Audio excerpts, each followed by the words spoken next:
Genderang perang Timnas Garuda menuju Piala Dunia 2026 sudah ditabuh. Undian kualifikasi negara-negara Asia untuk menuju hajatan akbar di Amerika 2026 sudah ditentukan, termasuk kuota yang makin bertambah. Timnas Indonesia pun sudah bersiap meniti jalan menuju Amerika 2026. Lalu, kalau mengacu pada undian, apakah langkah skuad Garuda itu benar-benar terjal atau justru sebenarnya ringan?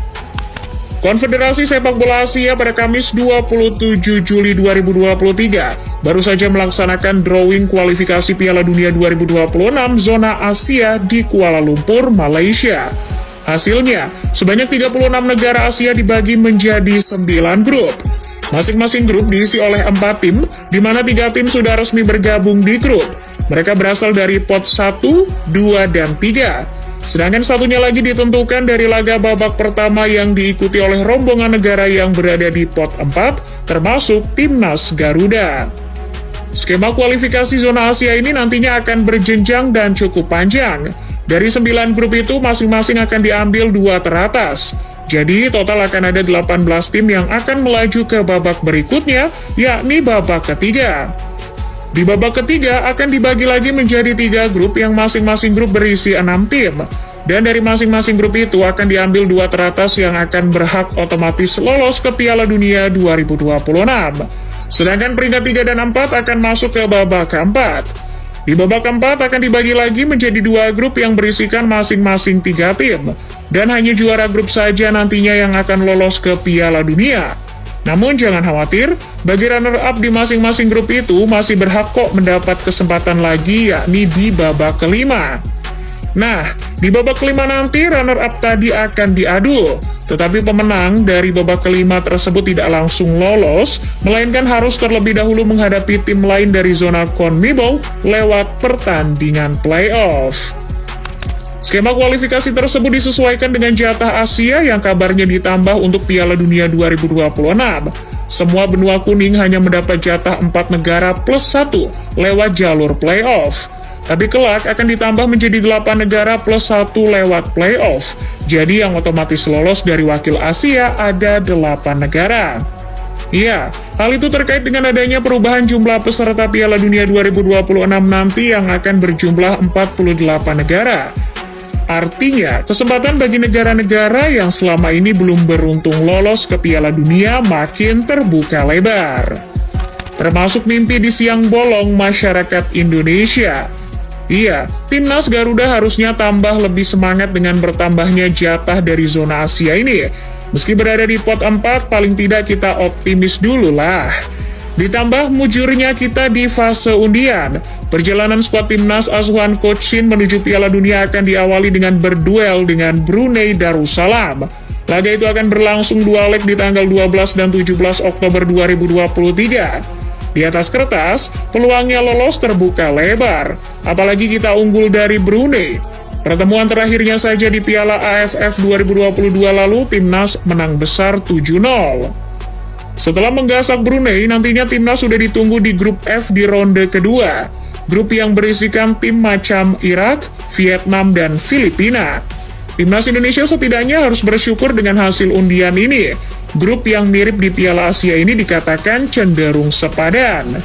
Daripada Thailand yang harus menerima nasib berada di grup neraka bersama Korea Selatan, Tiongkok, dan pemenang dari Singapura versus Guam. Bahkan manajer mereka, Madam Pang, pun pesimis dengan hasil undian tersebut. Melihat grup Timnas Garuda di kualifikasi Piala Dunia 2026 ini, memang sekilas mirip dengan hasil undian di Piala Asia. Sama-sama bertemu Irak dan Vietnam. Bedanya kalau di Piala Asia, satu timnya lagi adalah Jepang. Namun kalau di kualifikasi Piala Dunia adalah Filipina. Artinya di atas kertas jauh lebih ringan dong. Yang paling berpeluang besar lolos dari grup ini tentu Irak. Singa Mesopotamia itu masih dilatih oleh mantan staf pelatih Barcelona, Jesus Casas. Mengetahui akan satu grup lagi dengan Indonesia, dirinya mengaku waspada. Menurutnya Indonesia kini sudah berkembang dengan pengaruh para pemain naturalisasinya. Berbeda dengan media Irak yang banyak sesumbar, seperti apa yang dilakukan oleh Irak Football Podcast yang sombong pamerkan rekor Timnas Irak tak pernah kalah lawan Timnas Indonesia. Kalau Vietnam dan Filipina bagaimana? Vietnam masih dilatih mantan pelatih Marseille, Philippe Troussier. Kalau lihat performa, Vietnam di bawah Troussier ini berbeda ketika dipegang Park Hang-seo. Vietnam lebih ada celah, seperti yang sempat dimanfaatkan timnas Garuda di ajang SEA Games. Kalau Filipina, miniatur pilar timnasnya kini malah tersebar di Liga Indonesia. Hadirnya beberapa pemain timnas Filipina di Liga 1 seperti Daisuke Sato, Manuel Ott, Kike Linares maupun Charlie de Murga harusnya lebih mudah bagi kita untuk mengawasi kekuatannya. Pertemuan terakhir timnas senior melawan Filipina yang terjadi pada Piala AFF 2022, di mana timnas Garuda mampu unggul 2-1. Terlepas dari harus melawan Brunei terlebih dahulu, optimisme harusnya tetap digenggam kala melihat calon lawan di grup F. Apalagi melihat perkembangan performa timnas kita yang bergelimang naturalisasi. Tinggal kesulitan saja yang harus diasah dan dimatangkan. Kerangka skuad seperti Jordi Amat, Elkan Bagot, Ivan Jenner, Mark Klok, maupun Rafael Struijk masih bisa jadi andalan. Pemain lokal yang tampil di luar negeri seperti Arhan, Asnawi, Sadil, maupun Marcelino juga harusnya bisa saling melengkapi para pemain naturalisasi tadi. Hasil uji coba melawan Palestina dan Argentina paling tidak sudah menunjukkan sedikit gambaran bagaimana timnas kita akan bermain nantinya. Lalu, seoptimis apa sih timnas kita melaju? Melihat skema drawing, penambahan jatah, calon lawan dan kekuatan timnas kita, seharusnya timnas paling tidak bisa ciptakan sejarah. Bukan muluk-muluk lolos Piala Dunia dulu, tetapi mencoba menikmati setiap prosesnya. Ya, kita bisa ciptakan sejarah kalau bisa melewati fase babak kedua. Pasalnya timnas belum sekalipun pernah mengalaminya.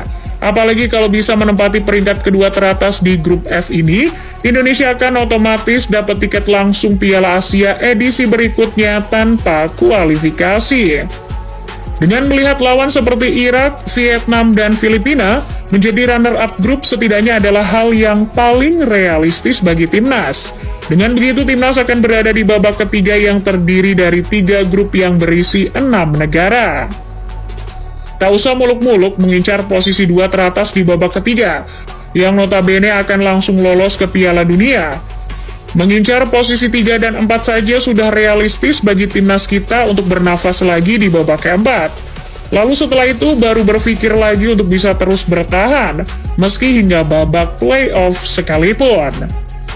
Dari semua spekulasi dan analisa tadi, optimis timnas Indonesia bisa berbuat banyak di kualifikasi Piala Dunia 2026 nanti. Kalau menurut Football Lovers, akan sampai mana nih langkah pasukan Garuda? Yakin bisa lolos ke Piala Dunia?